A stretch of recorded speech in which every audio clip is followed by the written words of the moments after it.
Officials with the Centers for Disease Control say that it's a move to get people back to work. They've shortened the recommended quarantine time from 10 days down to 5 days if people aren't showing symptoms. But a lot of people are weighing in on whether this is the right time to make that move. Fox 8's Aaliyah Sims joins us now from Four Seasons Town Center. Aaliyah, I understand you spoke to people who feel differently about the new recommendations. Yeah, Chad, and COVID testing is still on the rise. I want you to take a look here for yourself. At the parking lot here at Four Seasons, you can see cars are lined up one after another, and they'll be doing that until about 7 o'clock tonight when this place closed. But as we were here, we were speaking to people about the new quarantine restrictions being cut in half, many of them telling us that this is a game changer. And while many people are excited to get back to work, we asked health experts with the New Year's gathering right around the corner and a Christmas COVID peak that we haven't completely seen yet, is now the best time? Well, I think it's great news. We were quite frankly worried about what the old isolation periods meant in terms of preserving a workforce. Preserving the workforce is one of the reasons Chief of Infectious Disease at Atrium Wake Forest Baptist Health applauds the new move of cutting the isolation restrictions for people who catch the virus from 10 days to 5. Urgent needs have to be filled.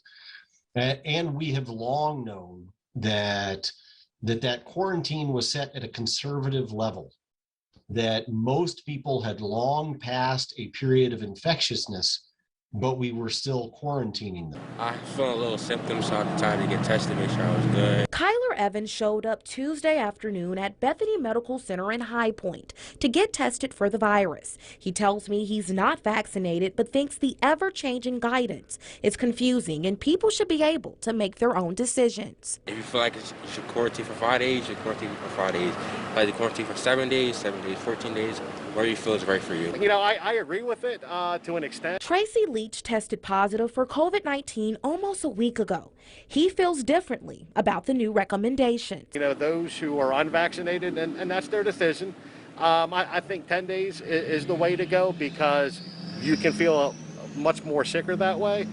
For those who are fully vaccinated like myself, I haven't really shown much symptoms at all. I feel fantastic. So I think the 5 days sort of makes sense. He says being off from work and staying at home to quarantine is not an option for everyone. Some jobs out there work with you, allow you work from home. Some you really can't do that. You know, so, you know, really depending on your vaccination status, I really think that plays a large role in when you should be released to go back. Dr. Sander admits there may be some hiccups along the way, but believes the move is a happy medium of decreasing the spread of the virus while also minimizing the human impact of shutting everything down. Are we going to see that some people who go back to work or meet their 5 days might still be spreading this virus? Yeah, there'll be a few cases that go through that. But will it decrease the impact on everything else? I think so. And I think decreasing the impact on everything else is a vital activity.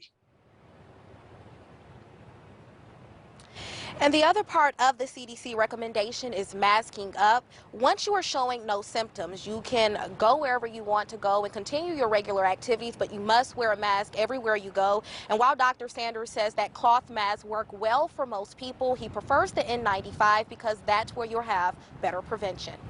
Live here in Greensboro, Aaliyah Sims, Fox 8 News.